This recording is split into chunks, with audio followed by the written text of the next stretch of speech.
Hi friends, నేను మీ వినోద్ మౌర్య. ఈ వీడియోలోని రాజ్యాంగంలోని పార్ట్ 2లోని ఆర్టికల్ 8 గురించి తెలుసుకుందాం ఫ్రెండ్స్. రాజ్యాంగంలోని పార్ట్ 2లోని ఆర్టికల్ 8 భారతీయ మూలాలు, భారతీయ ఒరిజిన్ కలిగి ఉండి విదేశాల్లో నివసిస్తున్న భారతదేశానికి చెందిన వ్యక్తుల పౌరసత్వం గురించి వివరిస్తుంది.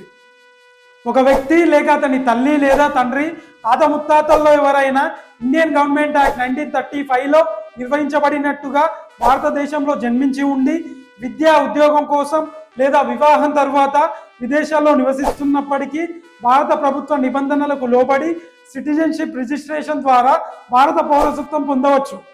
అలాగే ఆర్టికల్ 8 ప్రకారం భారతీయ ఆరిజిన్ కలిగి ఉండి సాధారణంగా లేక విద్యా ఉద్యోగం కోసం మరియు వివాహం తర్వాత ఇతర దేశాల్లో నివసిస్తున్నప్పటికీ మీరు నివసిస్తున్న దేశంలో భారతీయ దౌత్య ప్రతినిధి వద్ద భారత పౌరసత్వం కోసం సిటిజన్షిప్ రిజిస్ట్రేషన్ చేసుకుని భారత పౌరసత్వం పొందవచ్చు.